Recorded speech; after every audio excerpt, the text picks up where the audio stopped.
You ever look at someone you loved, truly loved, and wonder if they were always like this? If the person you trusted with your life was just wearing a mask, and one day they decided to take it off and show you what they really are? Because that's what I'm living now. I don't sleep much these days. Not since I heard what my daughter said on that damn recording. My name's not important. Let's just say I'm a guy in my mid-30s trying to keep my head above water. I work in IT, long hours, decent pay, quiet life. Divorced 3 years. No drama, until 3 weeks ago when Emily, my ex-wife, called me at 1:13 in the morning. She was crying. Panicked. Said she and Sophie, our 7-year-old daughter, had to leave. Said her boyfriend Mark had snapped, thrown a chair, punched a hole in the wall, screamed in Sophie's face. I don't know if it was instinct or guilt or just sheer disbelief, but I told her to come over. Told her I'd leave the side door unlocked. I hadn't seen her in person for months. We co-parented through emails and a court app. Kept it cordial, professional. After what she put me through during the divorce, that's all I could manage. But when she showed up, shaking, clutching Sophie like she was a lifeline, I dropped everything. I cancelled a date I'd been looking forward to. Called in sick the next day. For the first time in years, I cooked breakfast for my daughter 2 days in a row. And for the first few days, Emily seemed human again. She was quiet. Pale. Jumped at every sound. Said she hadn't slept properly in weeks. Sophie clung to me like she was afraid I'd vanish. Part of me felt like the protector again, like maybe I'd been too hard on Emily after the divorce. Maybe she had changed. But that didn't last long. It started small. Emily wouldn't talk about Mark, not directly. Anytime I asked, she'd go vague. You don't want to know. He just changed. Let's not make this about him. And when I pushed, she got weepy. Said I always blamed her. Said this was why she couldn't talk to me back then, either. Guilt trips, like clockwork. Classic Emily. Sophie, though, she was different. Quieter than usual. She wouldn't go into detail either, but not because she was scared. More like, she didn't know what she was supposed to say. One morning, I found her sitting on the stairs before school. Just sitting there. Staring at nothing. I asked what was wrong, and she said, "Mom says not to talk about Mark. It makes her cry." That was the first hairline crack. Flashback time. Emily and I met in college. She was magnetic, confident, always the center of the room. We got married too young. Had Sophie way too soon. I loved being a dad, but the marriage? It was like trying to build a house on sand. Emily was manipulative, in ways I didn't realize until it was too late. She could turn anything into my fault. If she forgot something, it was because I stressed her out. If she yelled, it was because I provoked her. But it wasn't until the divorce that I saw the full extent of it. She drained our savings. Lied in court. Said I had anger issues, tried to twist my late nights at work into neglect. I fought like hell to get joint custody of Sophie. I remember the look in Emily's eyes during the custody hearing. Cold. Calculating. Like she was playing a game and I was just a piece to move. I never forgot that look. Back to the present. On day 5 of them staying with me, I got an email from Sophie's school counselor. She said Sophie seemed anxious, emotionally guarded, and had mentioned something about being scared of getting in trouble for telling. The counselor didn't elaborate, just asked if I could come in. I asked Emily if she'd seen the message, since the school had both our emails. She said no. Later that night, I found the email in her trash folder. I wish I could say that's when I knew. But denial's a powerful thing. I still gave her the benefit of the doubt. Maybe she panicked. Maybe she was scared of losing Sophie. I told myself anything to keep from facing the truth. Then came the voicemail. I was doing laundry, folding Sophie's little unicorn pajamas, when I saw I'd missed a call from an unknown number. A voicemail. I played it on speaker, expecting a spam call. It was Mark. His voice was hoarse, desperate. He sounded like a man at the end of his rope. "Please," he said. "If you're listening to this. I'm not the monster she says I am. Sophie needs help." I tried to stop her. I tried to get the courts to see it. "She's hurting that little girl. You have to see it. Please. Don't let her twist it again." I replayed it twice. My hands were shaking. The next few days were hell. I started paying attention. Not just to Emily, but to Sophie. The way she flinched when Emily raised her voice. How she always looked at her mom before answering a question, like she was checking what was safe to say. And Emily? She got bolder. Started leaving passive-aggressive notes. "Please make sure Sophie doesn't eat junk food, I'm trying to undo what you did." Or, "Thanks for ignoring the trauma she's been through, as usual." I asked for specifics. Asked about therapy. About court documents. About Mark. She'd deflect. Cry. Accuse. One night she even tried to crawl into my bed, just to talk. I locked the door after that. Then, 2 nights ago, I found Sophie's sketchbook under the couch. Not hidden, just misplaced. It was mostly drawings. School stuff. Dogs. A princess riding a dinosaur. But in the back, tucked behind a drawing of our old house, was a folded piece of paper. A letter. It was written in messy, childish handwriting. Parts of it were smudged. But I read it. Twice. 3 times. "If something happens, please don't let Mommy take me away. I don't like when she gets mad. I don't like when she locks me in the room. Mark never hit me. He bought me books. Mommy said to lie about him. I'm sorry. I'm scared. I don't know what to do. I feel like I'm standing on the edge of a cliff. One call to CPS, and I risk detonating everything.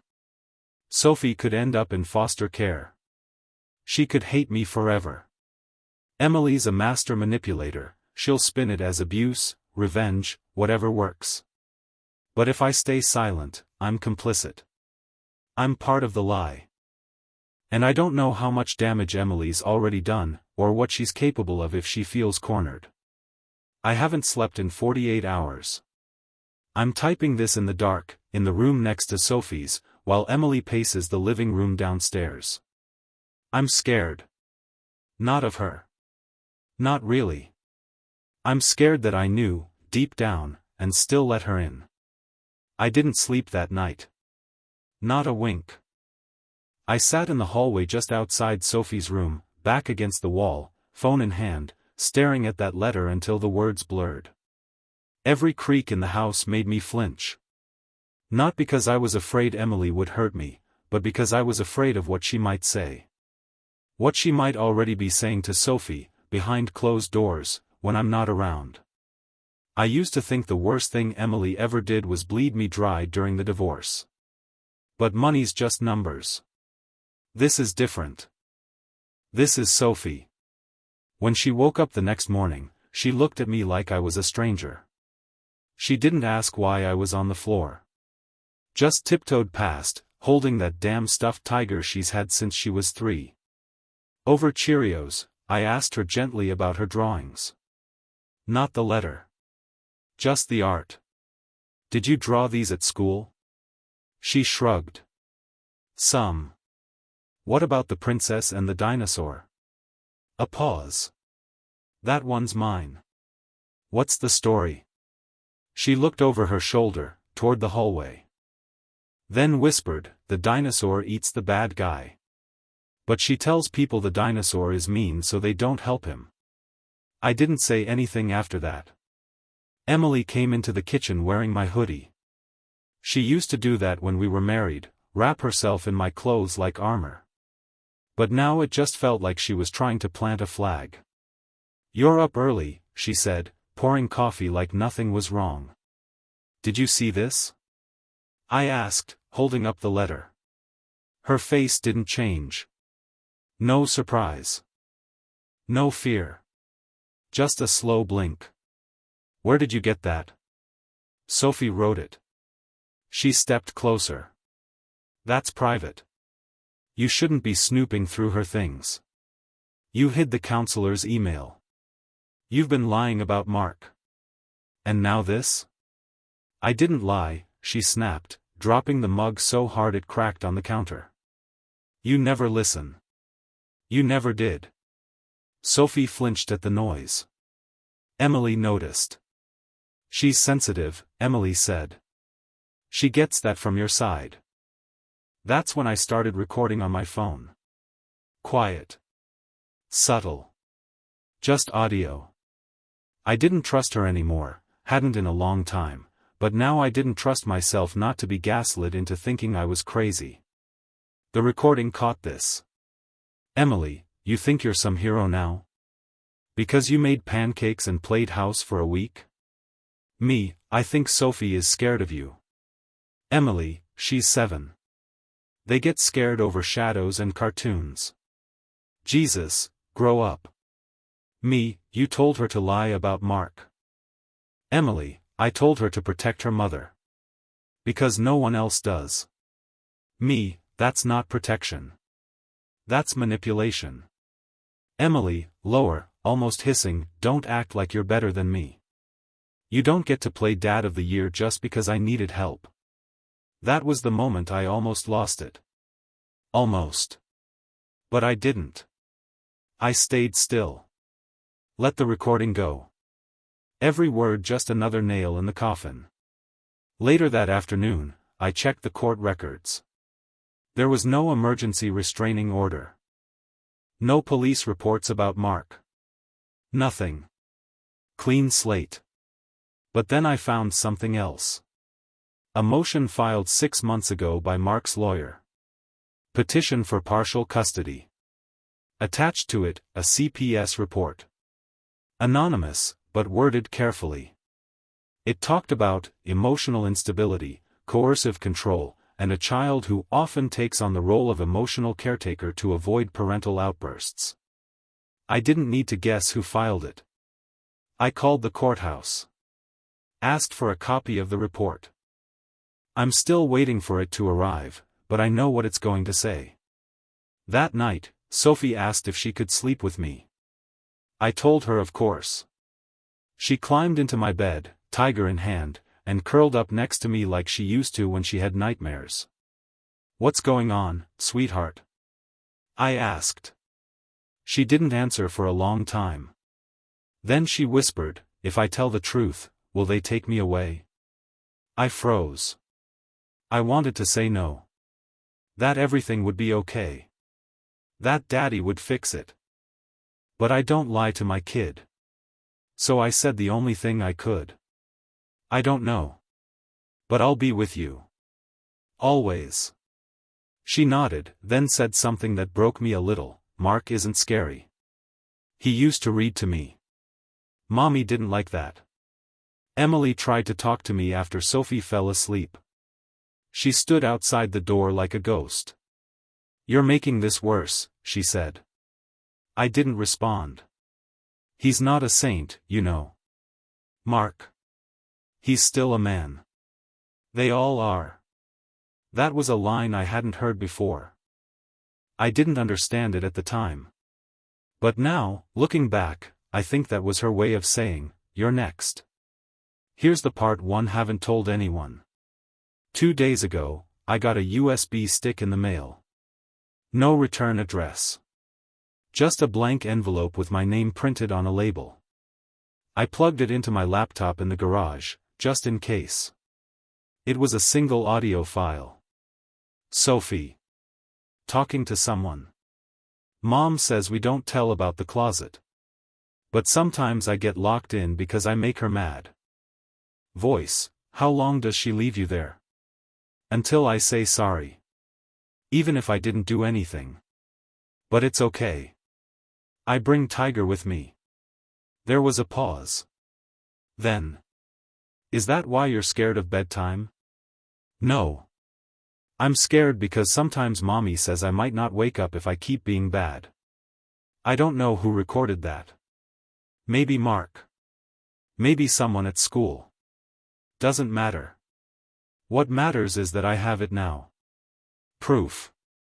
And that means I have to choose. If I report Emily, she'll fight dirty. She'll spin it all.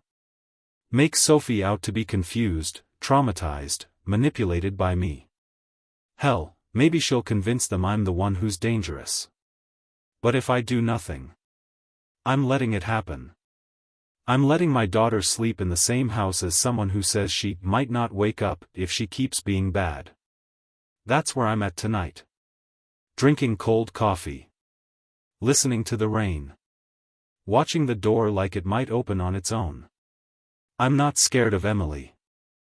I'm scared of what I have to become to stop her. I called Mark today. Didn't plan on it. I just couldn't stop thinking about that audio file. Sophie's voice. The way she said, I bring Tiger with me. Like that was the fix. A stuffed animal to get her through being locked in a closet. The phone rang 6 times. I was ready to hang up. Then his voice came on, slow, tired, wary. Hello? Mark. This is Sophie's dad. Silence. Then, cautiously, you're letting her stay with you? Yes. A beat passed. You okay? He asked. I don't know. We talked for 40 minutes. He wasn't what I expected. No bitterness. No threats. No name-calling. Just a man who sounded like he hadn't slept in months. He told me Emily cut off all communication after she accused him of emotional manipulation. No charges were filed. No police report. Just a slow bleed, access denied, school visits cancelled, supervised calls missed. He told me he loved Sophie like she was his own. Said he never touched Emily, never raised a hand or a voice. She didn't need bruises, he said. She knew how to break people with words. Then he told me something that made my blood run cold. She told Sophie I was going to take her away forever. Said I'd put her in an orphanage. I remember the first time Emily used Sophie like a pawn. It was during the divorce. She told Sophie, Daddy doesn't want to live with us anymore because he doesn't like being a daddy. Sophie was 4. Took me weeks to undo that damage. And even then, the scars lingered. I'd say, I love you, and she'd nod but not say it back. When she finally whispered, I love you too, one night after I tucked her in, I went outside and cried in my truck for 10 minutes. I didn't cry when Emily served me divorce papers. Or when she emptied the bank account. Or when I spent Christmas Eve alone. But I cried over that whisper. After the call, I sat on the garage steps with the door open. Emily was in the kitchen, humming. She does that when she's trying to appear normal. She made spaghetti. Sophie barely touched hers. I watched them from the garage like a stranger peeking through a window. The way Emily's hand hovered over Sophie's wrist when she reached for a second breadstick. The way Sophie's shoulders tensed when her mom said, eat like a lady. I didn't go inside. Just listened. Eventually, Emily walked past me like I didn't exist. You going to sit out there all night? She asked, not waiting for a reply. Maybe I will, I thought. Maybe it's the only place in this house that doesn't lie. I emailed the counselor. Asked for a meeting. Just me. She agreed. We met at her office after hours, lights dimmed, chairs pulled close. She had kind eyes. Worn. Tired. The kind you get after years of hearing stories kids shouldn't have to tell. She didn't break any confidentiality rules. But she didn't need to. She said Sophie was hypervigilant. That she parented herself. That she used words like deserve and bad girl more than most 7-year-olds do. Then she said this. She's not afraid of monsters under the bed. She's afraid of making mommy mad. When I got home, Emily was in my bed. Not asleep. Not naked. Just waiting. She had a wine glass in one hand. Wore the sweatshirt I'd bought for her birthday 8 years ago. Still had it. Still wore it like she had a right. She patted the bed. Let's talk. I stood in the doorway and didn't move. What's your endgame here? I asked. She blinked. You came here to hide. You said Mark was dangerous. But now I know he's not. So what are you doing, Emily? She didn't answer right away. Then she said the most chilling thing I've heard in a long time. I just wanted to see if you'd still protect me. That night, Sophie crawled into bed with me again. She didn't say anything. Just pressed her forehead against my shoulder and held Tiger like it was the only thing tethering her to earth. I watched the ceiling and counted the cracks in the paint. When I finally slept, I dreamed I was trapped in the house. Doors locking. Windows sealed. Emily standing in the hallway, smiling. You said you'd always protect us, she whispered. But in the dream, Sophie wasn't there. This morning, I asked Sophie what she remembered about living with Mark. She shrugged.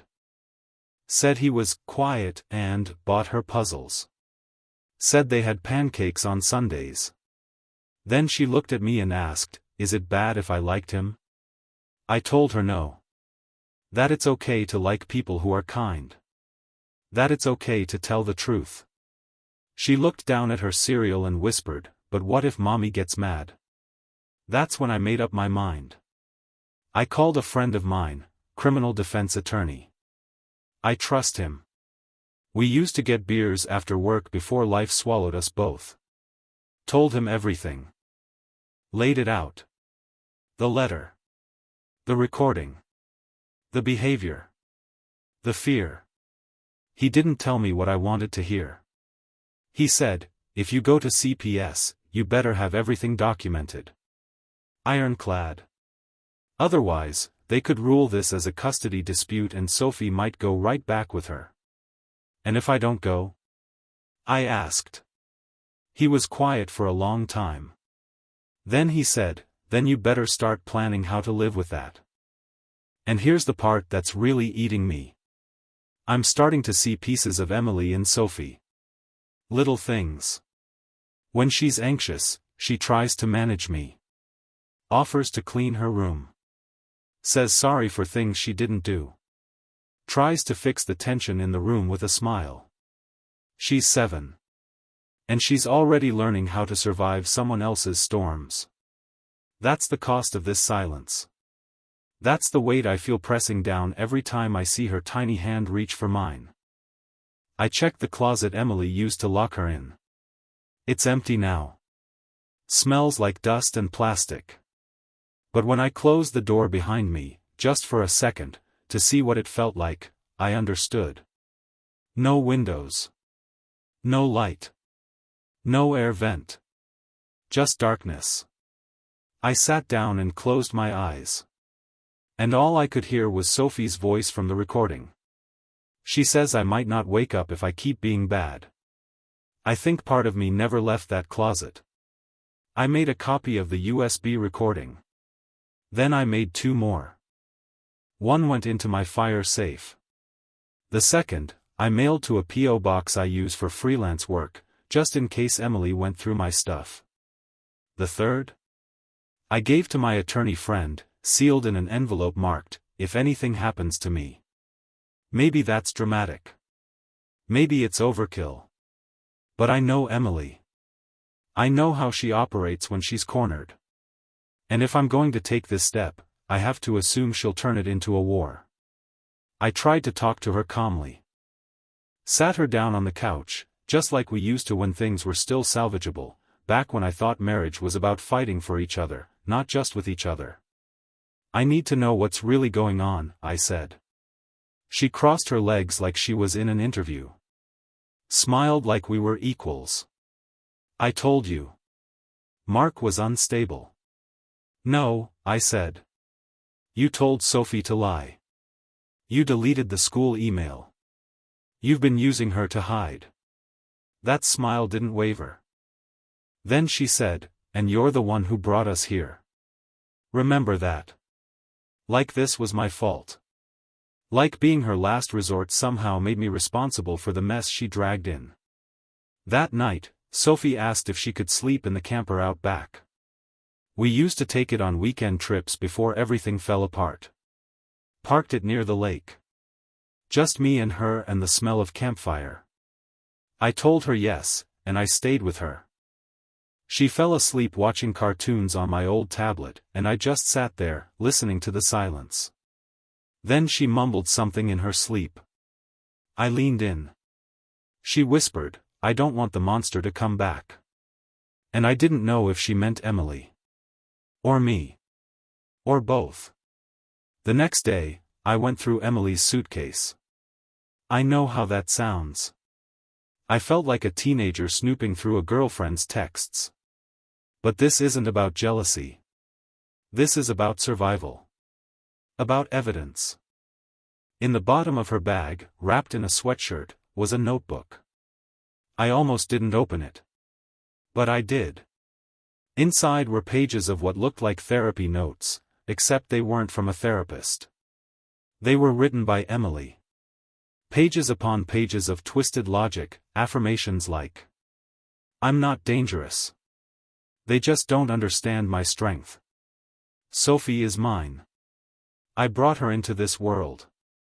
I decide what's best. Sometimes kids need fear to feel safe. I flipped the page.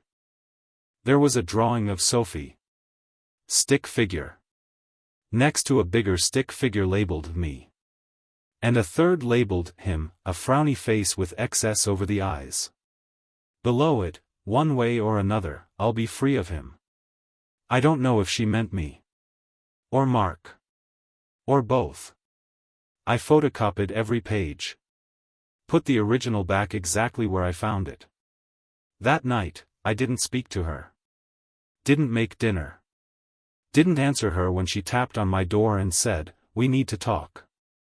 I stayed in Sophie's room. She fell asleep holding my arm. And for the first time in a long time, I prayed. Not for justice. Not even for safety. I prayed for clarity. Because I was starting to wonder if I was part of the problem. If I'd enabled this. Let it grow by trying to keep the peace. By giving Emily too many chances. Sometimes, trying to do the right thing just gives evil room to breathe. I got a call from the school the next morning. They wanted to follow up on Sophie's behavior. Said she'd started drawing dark images during art class. One showed a child in a locked box with a speech bubble that said, I'll be good, I promise. Another showed a woman with fire coming out of her mouth. They asked if something had happened at home. I didn't lie. But I didn't tell the full truth either. I said we were working through some things. The counselor paused, then said, Mister, can I ask you something off the record? Sure. Do you feel safe with her in the house? I didn't answer. Not because I didn't know. But because I did. Here's the twist. It wasn't just the notebook. Later that afternoon, Sophie came to me with something clutched in her hand. Said she found it in Emily's coat pocket when looking for gum. It was a burner phone. Locked. But not well. I cracked the password in 10 tries, Emily's old college ID number. There were only 2 texts saved. One incoming. One outgoing. Incoming, she'll crack soon. Just be patient. Don't forget what you owe me. Outgoing, I didn't come this far to give her back. I don't know who the contact is. No name. Just a number. Out of state. But that second message? That's not about me. It's not about Mark. It's about Sophie. And it changed everything. I don't know what Emily's planning. I don't know who she's talking to. But now I have a notebook, a burner phone, a letter from Sophie, an audio file, and a voicemail from Mark. And a child who flinches when her mother walks into the room. And every second I hesitate, I feel like I'm helping cover up something I should be exposing. I used to think the worst part of parenting was the fear of not doing enough. Now I know it's the fear of doing too much, too late. I called CPS tonight. Didn't file a report. Just asked questions. Hypotheticals. They said they couldn't do anything unless there was an immediate and present danger. They asked if Sophie had visible injuries. If Emily had threatened her. I told them she had scars you can't see with the eye. They didn't laugh. But they didn't act either. So now I have to choose. Burn it all down, knowing Sophie might get caught in the blast. Or keep building this lie, hoping I can shield her from it just a little longer.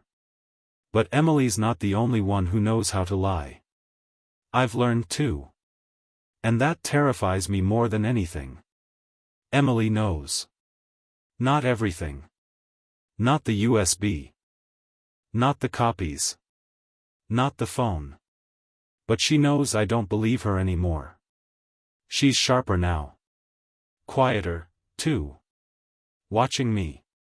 Reading every reaction like a hawk. She's not yelling or crying or guilt-tripping anymore. That phase is over. This is her Cold War. It started with the small stuff. She unplugged the router by accident right before my remote meeting. Rearranged the kitchen drawers so I couldn't find a damn thing while making Sophie's lunch. Left the garage light on all night, draining the backup battery I use for work. Petty things. Things you could write off as carelessness, until they stack into a pattern. Then she started with Sophie. Subtle corrections.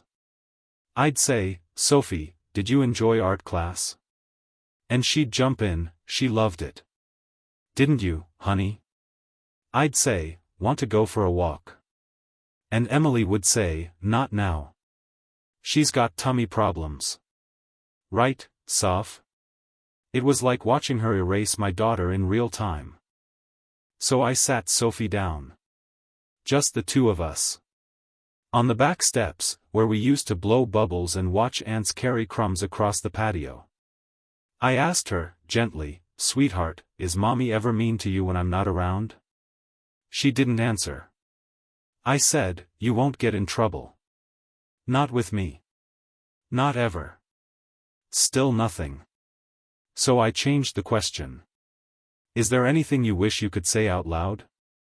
She looked up at me. Then she whispered, "Sometimes I dream that Mommy's gone, but I still get to live with you." And I swear to God, something in me broke. Flashback, when Sophie was 3, she used to cover her eyes when she was scared. Thought it made her invisible.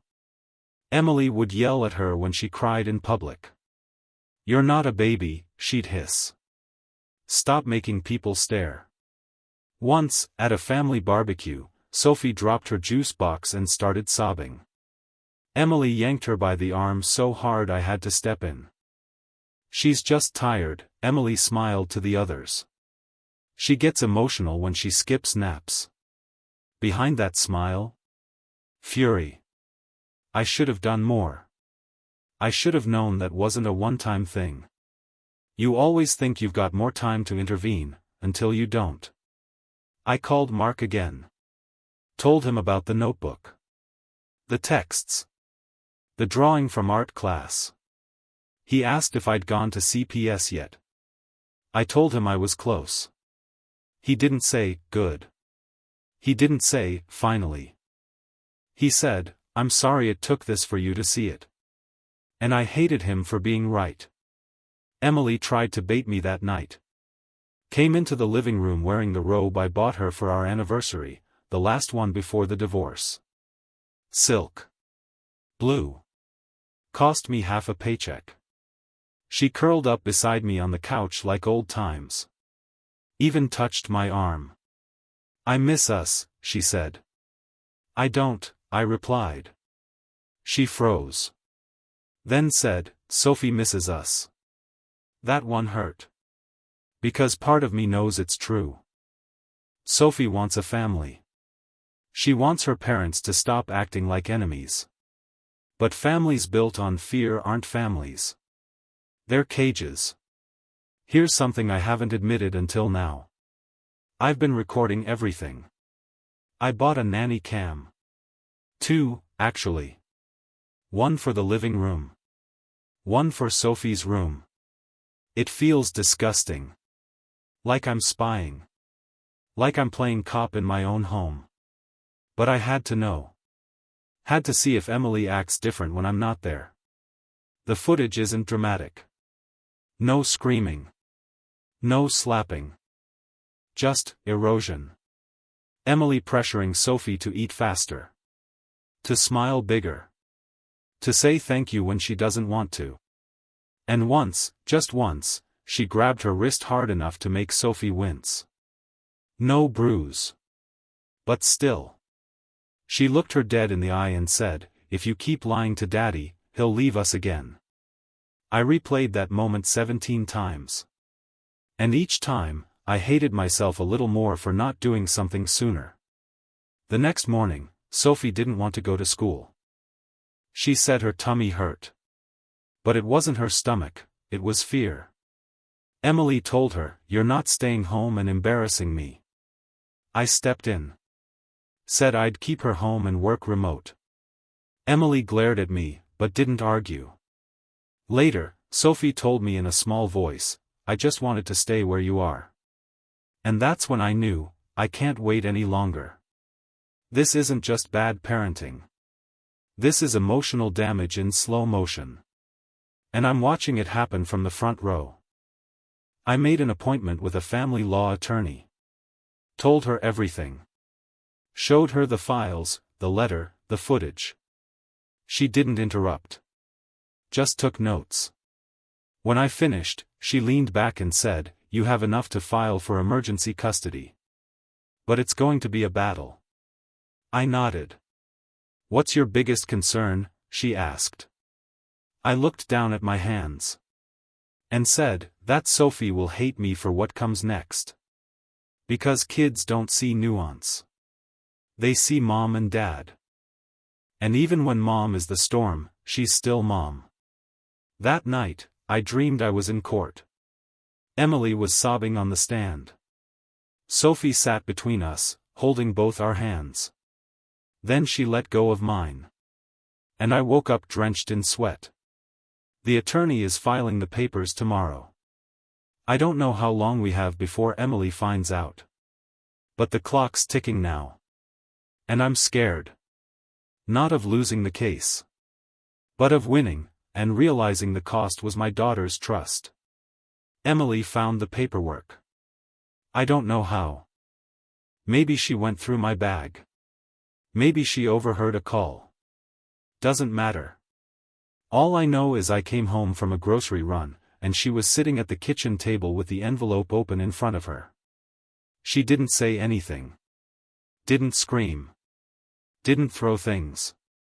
Didn't even cry. She just looked at me like I was a stranger breaking into his own home. "You're going to take her from me," she said. It wasn't a question. It was a fact. Cold. Flat. I didn't lie. "Yes," I said. "If I can." She didn't explode like I expected. Emily's rages were always volcanic, loud, messy, manipulative. This was different. She stood up slowly, walked past me, and locked herself in the bathroom. She stayed there for an hour. When she came out, her eyes were dry. Her voice calm. "You don't get it," she said. You've never understood what it's like to be alone. To be scared all the time. I didn't argue. What would be the point? She wasn't asking for understanding. She was preparing her defense. That night, Sophie wouldn't come out of her room. I knocked. Gently. Told her dinner was ready. No answer. I opened the door and found her curled up on the floor, tiger clutched to her chest, thumb in her mouth, something she hadn't done since she was 5. What's wrong, sweetheart? She looked up at me with eyes too old for her face. Mommy said you're sending her to jail. I sat down beside her, heart in my throat. No one said that. She cried, Sophie whispered. She said you want to take me away and put her in a cage. I didn't have words for that. Just wrapped my arms around her and held on. She didn't cry. She just sat there, stiff as stone. Flashback time, because this isn't new. When we were still married, Emily once got into an argument with a grocery store clerk because she thought they looked at Sophie funny. It was a teenage girl bagging groceries. Just smiled and said, "Cute kid." Emily cornered her in the parking lot and accused her of being a pervert. When I tried to intervene, Emily turned on me, said I sided with strangers over my own wife. Said if anything happened to Sophie, it'd be my fault. That's the first time I considered leaving. The second time was when Sophie came home from daycare with a scrape on her knee and Emily threatened to sue the school. Not out of concern. But control. Everything was a threat. Everything was an attack. And she taught Sophie to see the world the same way. The next morning, Emily was gone. No note. No text.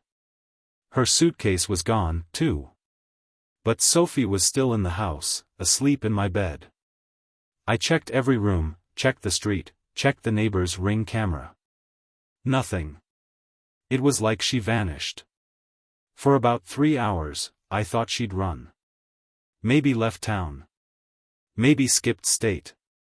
Then my phone rang. Blocked number. I let it go to voicemail. I still haven't listened to it. Instead, I did something I probably shouldn't have. I opened the attic. It's not really an attic, more like a crawl space above the hallway closet. We used to use it for Christmas decorations. But I hadn't looked up there in over a year. Inside were 4 boxes Emily had hidden away.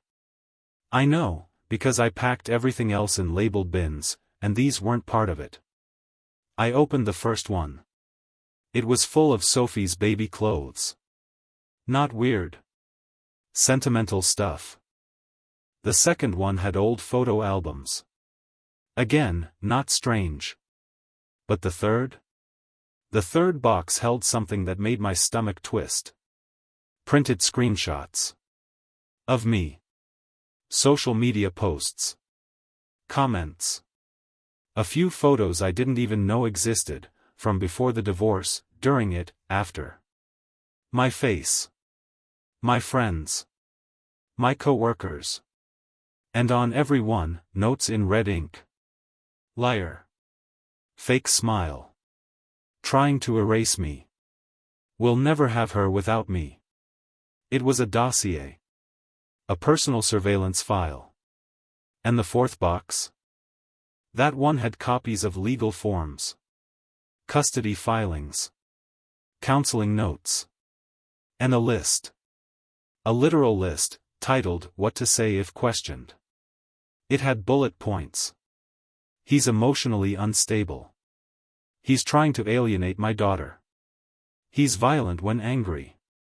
I'm afraid for my safety. Every lie she planned to tell.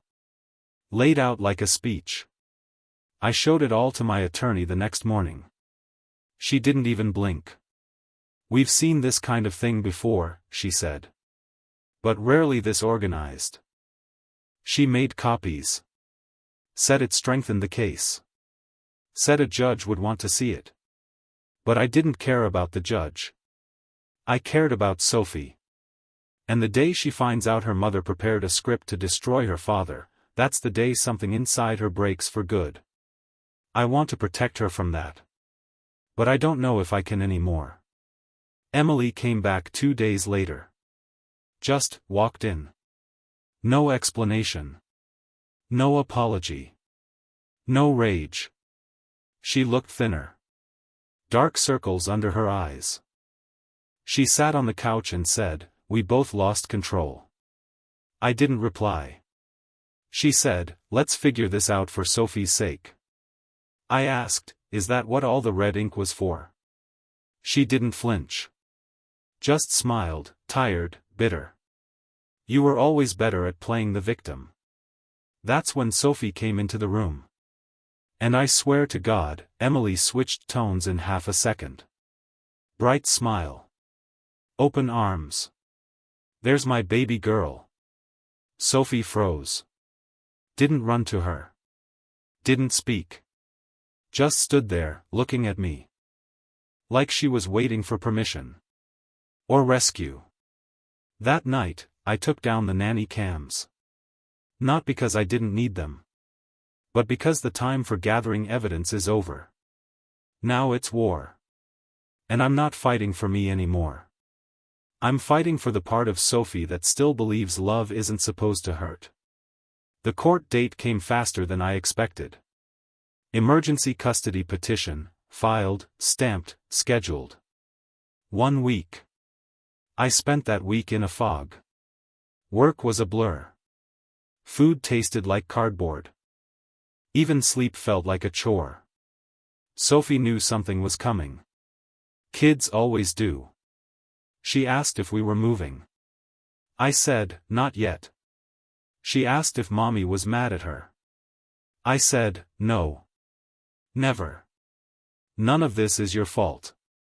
She nodded, but I could see she didn't believe it. How could she? Every day of her short life, she's been taught to carry blame she didn't earn. Emily didn't talk to me after I filed. She stopped pretending. No more shared meals. No more, "We need to be civil for Sophie." She took her meals in the bedroom, locked the door, stayed silent unless Sophie was watching. But her silence wasn't peace. It was the calm before something broke. 3 days before the hearing, my sister called. I hadn't told her much. We're not close. But somehow, Emily had gotten to her. "She says you're trying to erase her," my sister said. Erase? She said you're poisoning Sophie against her. That you're recording her. That you've been obsessed since the divorce. I laughed. Couldn't help it. It was either that or scream. "I have evidence, Claire," I said. "Real stuff. Not hearsay." "Even so," she said, "she's still Sophie's mother. That's the part that sticks. She's still Sophie's mother. No matter what." The night before court, Sophie slept in my bed again. We watched cartoons. Ate cereal. Didn't talk about the next day. But as I tucked her in, she asked one last thing. "If the judge makes me pick, do I have to say it in front of her?" I paused. "No," I said. "They'll ask you in private. Just tell the truth." She nodded. Then whispered, "Will the truth make her hate me?" And I didn't know how to answer.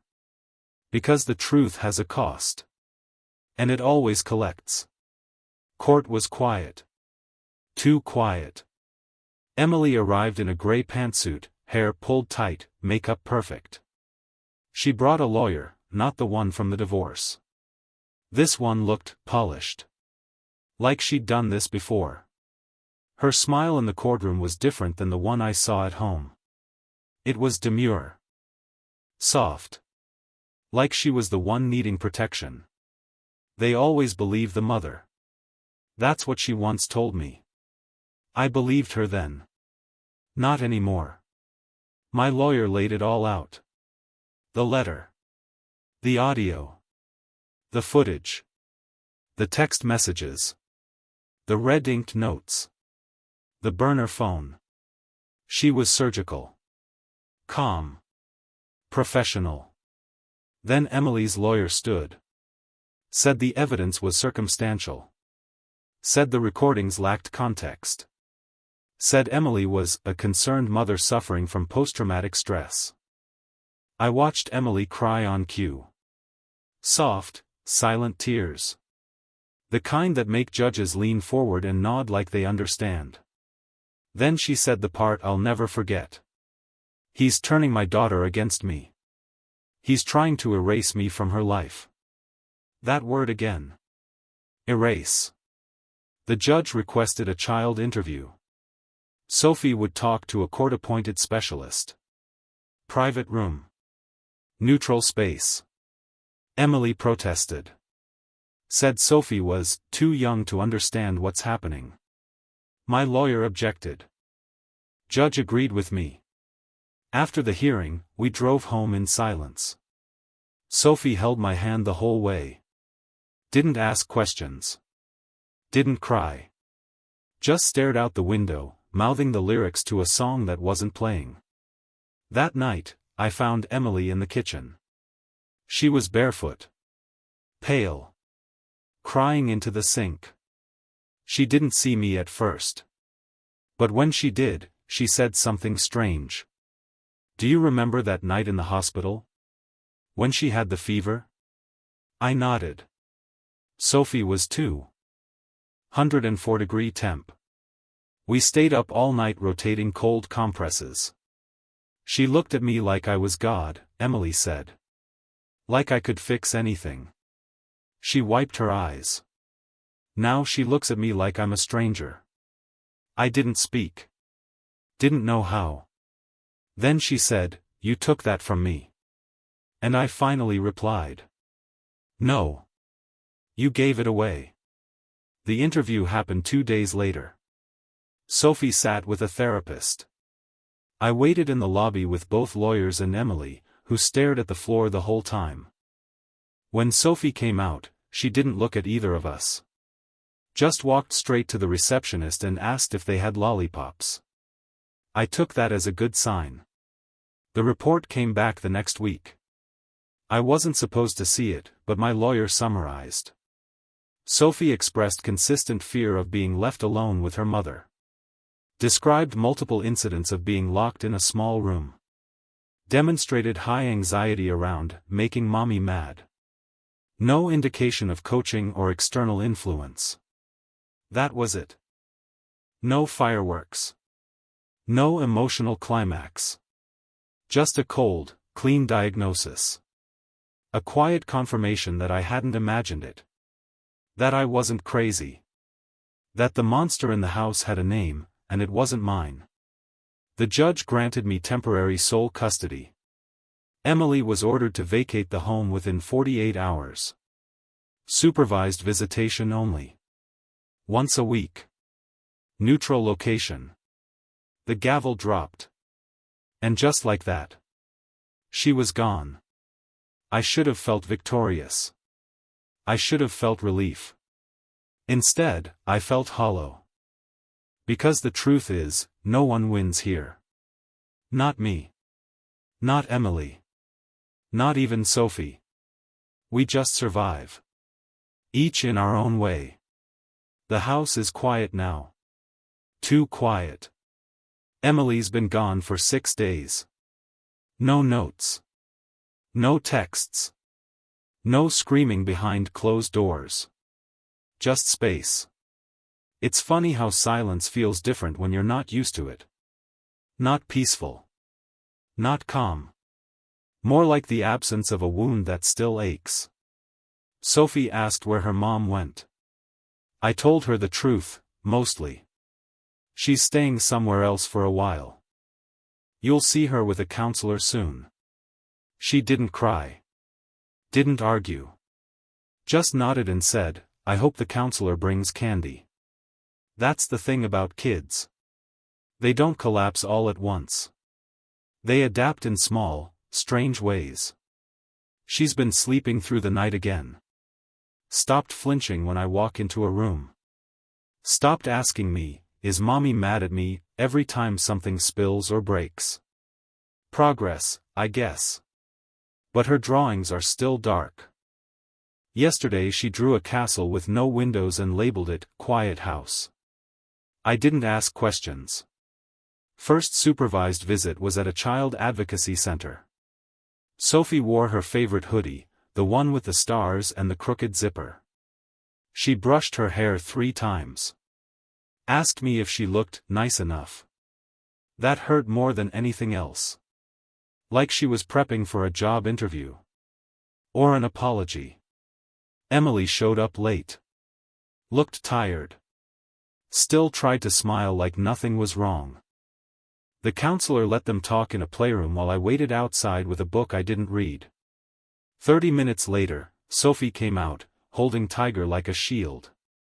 Didn't speak until we got in the car. Then she whispered, she said this is your fault. I didn't argue. Didn't badmouth. Didn't defend. Just said, she's upset. Sometimes people say hurtful things when they're sad. Sophie didn't reply. Just rolled down the window and stuck her hand into the wind. I remember doing the same thing when I was a kid. Pretending I could fly if I just leaned out far enough. Back then, my dad wasn't around. My mom worked 2 jobs and snapped if I asked too many questions. Maybe that's why this hits so deep. Because I know what it's like to grow up in a house where love feels conditional. Where silence feels like safety. Emily called the house later that night. Voicemail. She didn't even ask for Sophie. Just said, you think you've won. But you haven't. She still loves me. You can't erase that. That word again. Erase. Like love is something you scribble out with a marker. But this isn't about love. It's about damage. About what happens when you use love like a leash. Sophie started stuttering again. Not always. Just when she's nervous. Haven't seen that since preschool. The counselor says it's normal, a response to emotional tension. She also said Sophie might regress in other ways, clinginess, nightmares, mood swings. I asked if she'd ever fully recover. She gave me the kindest lie I've heard in a long time. With the right support? Absolutely. I don't believe her. Not because she's wrong. But because recovery isn't a finish line. It's a loop. You just hope the loop gets wider over time. Emily missed the second supervised visit. No call. No explanation. Third visit, she showed up with a teddy bear Sophie didn't recognize. Tried to bribe her into hugging her. Didn't work. Sophie kept looking at the counselor like she was waiting for permission to leave. Afterward, in the car, she said, I think mommy's pretending. I asked, pretending what? That she's not mad. And I realized then, Sophie doesn't trust the smiles anymore. Even the soft ones. Even mine. My lawyer says we're on track for a custody hearing. Permanent arrangement. She thinks we'll win.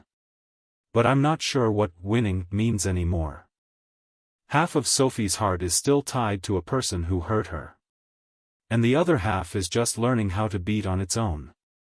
I found another letter under Sophie's pillow last night. Not hidden. Just folded carefully. It wasn't for me. It was to herself. Dear me. I am brave. I am good. Even when people get mad. I didn't do anything wrong. Tiger says I'm safe. Daddy says it too. I miss the nice mommy. Maybe she'll come back. But if she doesn't, that's okay. I still have me. I sat on the floor for an hour after reading it. Didn't move. Didn't cry. Just sat there, listening to the house breathe. And wondered if I'd done enough. If I'd waited too long. If saving Sophie came at the cost of making her grow up too fast. People tell me I'm strong. That I stepped up.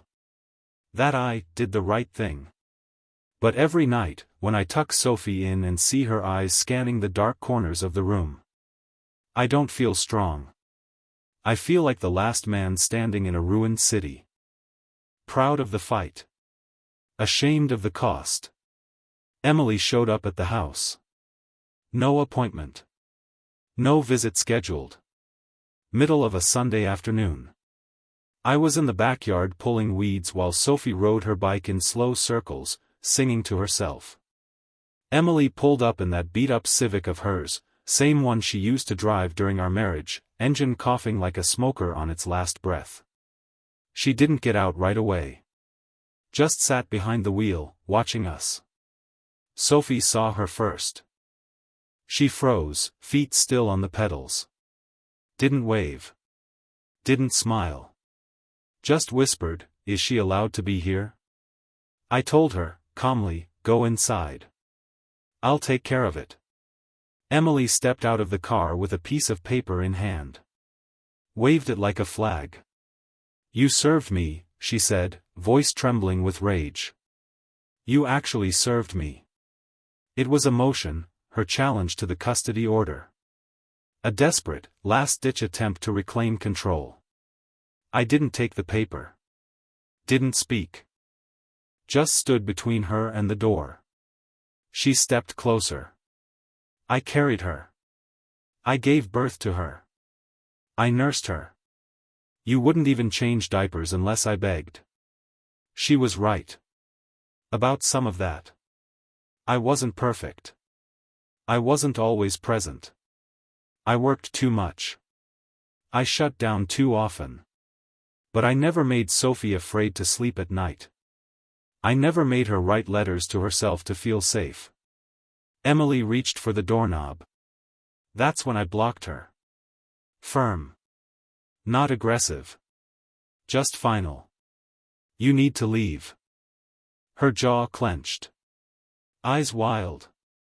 She's mine. No, I said. She's hers. Not yours. Not mine. And you already lost her once. You don't get another chance unless you earn it. For a second, I thought she'd hit me. She didn't. She backed away. But not before saying something that still haunts me. I hope one day she asks why you made her choose. That night, Sophie crawled into bed with me again. Didn't say much. Just whispered, "Did I do something wrong?" I shook my head. "No, sweetheart. You didn't." She paused. Then said, "I used to think if I was perfect, Mommy would be nice again." I didn't respond right away. I wanted to. But what do you say to that? Then she asked, "Did you ever think that too?" And all I could do was nod. Because yeah. I did. I watched a video once, years ago, of a woman explaining what abuse looks like when there are no bruises. She said, it's like slowly being erased, until even your own thoughts don't feel safe. I didn't understand it then. I do now. Because Emily didn't just control Sophie. She controlled the story. She made me question what I remembered. Made me doubt what I felt. Made me believe that silence was safety. But silence never saved anyone. The next day, my lawyer called. Emily's motion was denied. Judge saw through it. Called it an act of emotional desperation rather than a valid legal challenge. I should have felt relief. Instead, I felt like someone closed a chapter one didn't even want to write. This isn't a win. It's a ceasefire. Later that week, Sophie had another supervised visit. Emily was calm. Overly so. Like she'd been coached. She gave Sophie a new bracelet. Pink plastic, little beads that spelled out, "Forever." Sophie took it. Held it in her palm the whole time. When they were done, she got in the car and said, "Can I give this back?" I asked why. Because forever shouldn't hurt. We burned the bracelet in the fire pit. Sophie watched the plastic melt, hands in her pockets. Then she looked up at me and said, "I don't want to visit anymore." "Okay," I said. "I'll talk to the counselor." She nodded. Then said, "Does that make me a bad daughter?" I knelt down, looked her in the eyes. "No. It makes you a brave one." That night, I found her latest drawing. A house. Big windows. One light on. Inside, 2 stick figures. One had a beard.